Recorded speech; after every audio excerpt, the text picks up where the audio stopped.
नमस्कार विद्यार्थी मित्रांनो, मी विनोद बालनकर.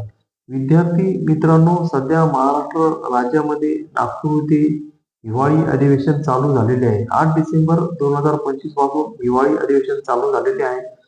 या अधिवेशनामध्ये 10 डिसेंबर 2025 रोजी महाराष्ट्र राज्याचे शिक्षण मंत्री दादाजी भुसे यांनी मुख्यमंत्री विज्ञानवारी योजनेबाबत सविस्तर माहिती त्या ठिकाणी विधानसभेत त्यांनी दिलेली आहे. शिक्षण मंत्री दादाजी भुसे या ठिकाणी म्हणाले की विद्यार्थ्यांमध्ये वैज्ञानिक दृष्टिकोन आणि नाविन्यपूर्ण प्रयोगांना प्रोत्साहन देण्यासाठी मुख्यमंत्री विद्यार्थी विज्ञान वारी या योजनेचा प्रस्ताव तयार करण्यात आलेला आहे.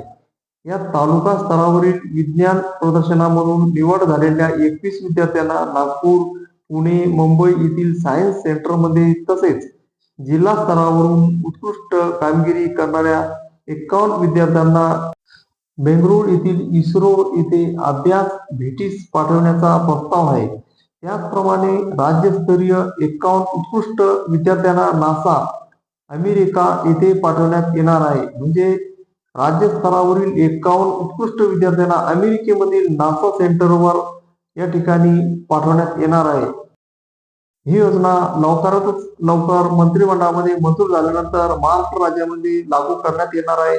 यामुळे विद्यार्थ्यांमध्ये विज्ञानाबद्दल गोडी या ठिकाणी निर्माण होईल आणि वेगवेगळे प्रयोग तयार करण्याची त्यांची या ठिकाणी मानसिक तयारी या ठिकाणी बनेल.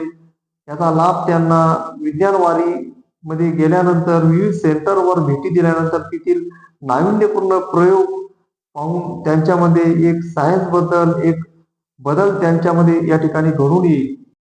अशा प्रकारे विद्यार्थी मित्रांनो, ही होती मुख्यमंत्री विद्यार्थी विज्ञानवारी बाबत महत्वपूर्ण अपडेट. असेच नवनवीन महत्वपूर्ण माहिती तुम्हाला या चॅनलवर मिळण्याकरता या चॅनल लाईक आणि सबस्क्राईब करायला विसरू नका आणि आपल्या मित्रमंडळींना हा व्हिडिओ जास्तीत जास्त शेअर करा.